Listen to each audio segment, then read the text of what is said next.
Hello friends, எல்லோரும் எப்படி இருக்கீங்க?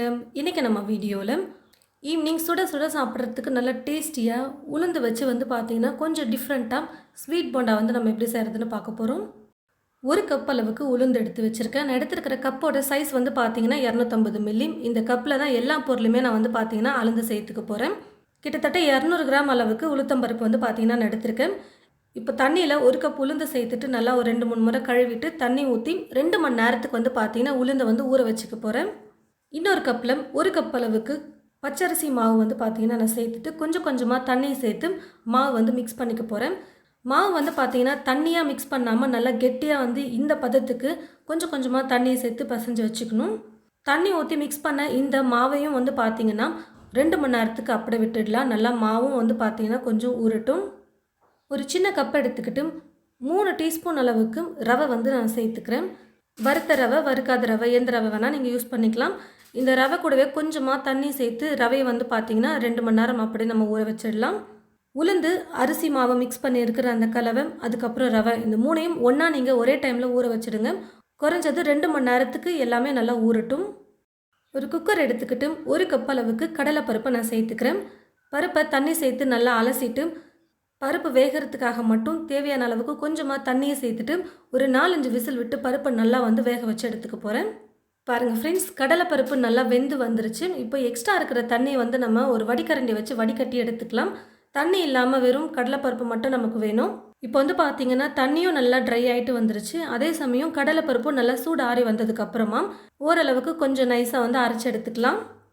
ஒரு பாத்திரம் எடுத்துக்கிட்டு அந்த பாத்திரத்தில் ஒரு கப் அளவுக்கு வெல்லத்தை பார்த்தீங்கன்னா துருவி எடுத்து வச்சுருக்கேன். இதை சேர்த்துட்டு 1/4 கப் அளவுக்கு பருப்பு வேக வச்சு அந்த தண்ணியை பார்த்தீங்கன்னா இது கூட நான் சேர்த்துக்கிறேன். வெல்லம் கரையிறதுக்காக மட்டும் கொஞ்சமாக ஒரு 1/4 கப் அளவுக்கு தண்ணியை சேர்த்துட்டு நல்லா குக் பண்ணிக்கலாம். வெல்லத்தில் தூசிக்கல்லாம் அதிகமாக இருக்குன்றதுனால நான் கரைச்சிட்டு வடிகட்டி அதுக்கப்புறமா யூஸ் பண்ணிக்க போகிறேன். பாருங்கள் ஃப்ரெண்ட்ஸ், வெல்லம் நல்லா கரைஞ்சி கொஞ்சம் லைட்டாக கொதித்து வந்ததுக்கப்புறமா நான் ஸ்டவ் ஆஃப் பண்ணிவிட்டு இதை ஒரு கடாயில் பார்த்தீங்கன்னா நான் வடிகட்டிக்கிறேன். ஸ்டவ் பற்ற வச்சுக்கிட்டு ஸ்டவ் மேலே ஒரு கடாய் வச்சுட்டு இந்த கடாயில் ஒரு வடிகரண்டி யூஸ் பண்ணி இந்த வெள்ளை கரைசலை வடிகட்டி சேர்த்துட்டு இது கூடவே 1/4 டீஸ்பூன் அளவுக்கு ஏலக்காய் தூள் சேர்த்துக்கிறேன். அரைச்சி எடுத்து வச்சுருக்கிற இந்த கடலை பருப்பு இருக்குது பார்த்தீங்களா, அந்த விழுதியும் சேர்த்துட்டு நல்லா குக் பண்ணிக்கலாம். வெள்ளை கரைசலோடு சேர்த்து இந்த மாதிரி நல்லா கலந்து கொடுத்ததுக்கப்புறமா ஒரு கைப்பிடி அளவுக்கு தேங்காய் துருவல் சேர்த்துக்க போகிறேன். இது ஆப்ஷனல் தான், வேணான்னா நீங்கள் ஸ்கிப் பண்ணிக்கலாம். ஆனால் தேங்காய் துருவல் சேர்த்து செய்யும் போது சாப்பிட ரொம்பவே நல்லாயிருக்கும். கூடவே 2 டீஸ்பூன் அளவுக்கு நெய்யும் சேர்த்துட்டு நல்லா குக் பண்ணிக்கலாம். நமக்கு பூர்ணம் பார்த்தீங்கன்னா கையில் எடுத்து உருண்டை பண்ணுற அளவுக்கு வேணும். இப்போ கொஞ்சம் இலக்கமான கன்சிஸ்டன்சியில் இருக்கிறதுனால நம்ம கொஞ்சம் நேரம் குக் பண்ணிக்கிட்டே இருக்கலாம். பாருங்கள் ஃப்ரெண்ட்ஸ், ஸ்டவ்வை மீடியம் ஃப்ளேமில் வச்சுக்கிட்டே நல்லா குக் பண்ணிக்கிட்டேன். கொஞ்சம் இந்த மாதிரி கெட்டியான பதத்துக்கு வந்ததும் நான் ஸ்டவ் ஆஃப் பண்ணிக்கிறேன். நல்லா கொஞ்சம் சூடு ஆறுனதுக்கப்புறமா கையில் எடுத்து உருண்டை பண்ணுறதுக்கு கரெக்டான பதத்தில் இருக்குது. உளுந்து பார்த்தீங்கன்னா 2 மணி நேரம் நல்லா ஊறி வந்துருச்சு. இப்போ தண்ணி இல்லாமல் உளுந்தை வடித்து எடுத்து வச்சுருக்கேன். இதை ஒரு மிக்ஸி ஜாரில் சேர்த்துட்டு நல்லா நைஸாக வெண்ணெய் போல் அரைச்சி எடுக்கணும். தண்ணி பார்த்தீங்கன்னா மிக்ஸியில் அரைக்கிறதுனால சும்மா ஒரு ஸ்பூன் இல்லை 2 ஸ்பூன் அளவுக்கு நீங்கள் தண்ணி சேர்த்து அரைச்சிக்கோங்க.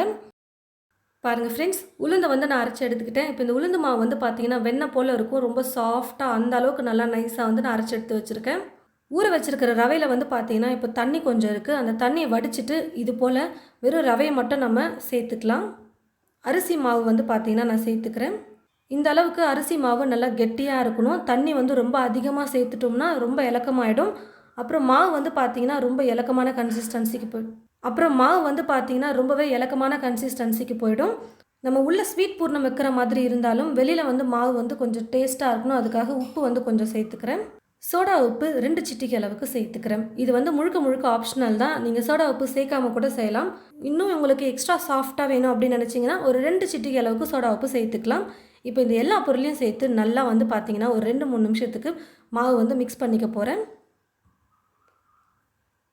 பாருங்கள் ஃப்ரெண்ட்ஸ், எல்லாத்தையும் சேர்த்து நல்லா கலந்து கொடுத்துட்டு மாவு பார்த்தீங்கன்னா இந்த அளவுக்காச்சும் கொஞ்சம் கெட்டியாக இருக்கிற மாதிரி பார்த்துக்கோங்க. நம்ம பூர்ணத்தை போட்டு நம்ம உள்ளே டிப் பண்ணி எடுக்கணும் மாவில்.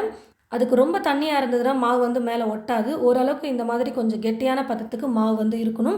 அதுக்கேற்றது போல் எல்லா பொருளையும் கொஞ்சமாக தண்ணி சேர்த்து அரைச்சி அரிசி மாவை மிக்ஸ் பண்ணி நீங்கள் வைக்கணும். இப்போ பார்த்தீங்கன்னா பூர்ணம் நல்லா சூடாகினதுக்கப்புறமா நான் இது போல் உருண்டை பண்ணி எடுத்து வச்சுக்கிட்டேன் ஒரு பிளேட்டில். நம்ம போண்டா செய்கிறதுக்கு ரொம்ப ஈஸியாக இருக்கும்.